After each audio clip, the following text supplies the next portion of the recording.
Team India pace allrounder Shardul Thakur తడబాటు కొనసాగుతోంది. ఇంగ్లాండ్తో తొలి టెస్ట్ రెండో ఇన్నింగ్స్లోనూ శార్దుల్ ఠాకూర్ తీవ్రంగా నిరాశపరిచాడు. తొలి ఇన్నింగ్స్లో ఒకే ఒక్క పరుగు తీసిన శార్దుల్ ఠాకూర్ రెండో ఇన్నింగ్స్లోనూ సింగిల్ డిజిట్కే పరిమితమైపోయాడు. అలాగే బౌలింగ్లోనూ ఒక్క వికెట్ తీయలేకపోయాడు. పేస్ ఆల్రౌండర్గా జట్టుకు కీలకమవుతాడని భావించిన శార్దుల్ ఠాకూర్ రెండు విభాగాల్లో తీవ్రంగా నిరాశపరిచి టీమిండియా కొంపముంచాడు. బ్యాటింగ్లో లోయర్ ఆర్డర్లో విలువైన పరుగులు చేస్తాడని టీమిండియా మేనేజ్మెంట్ భావించింది.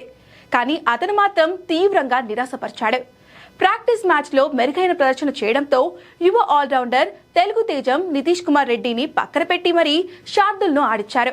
కానీ అతని వైఫల్యం టీమిండియా విజయ అవకాశాలను ప్రభావితం చేసింది.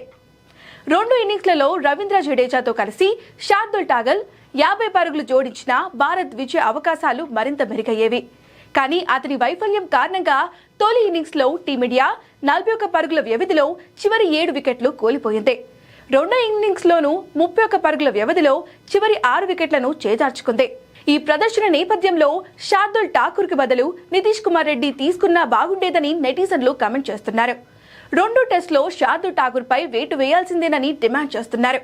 అలాగే కనీసం రెండో ఇన్నింగ్స్లోనైనా శార్దుల్ బౌలింగ్లో రాణించి విజయంలో కీలక పాత్ర పోషించాలని కోరుకుంటున్నారు.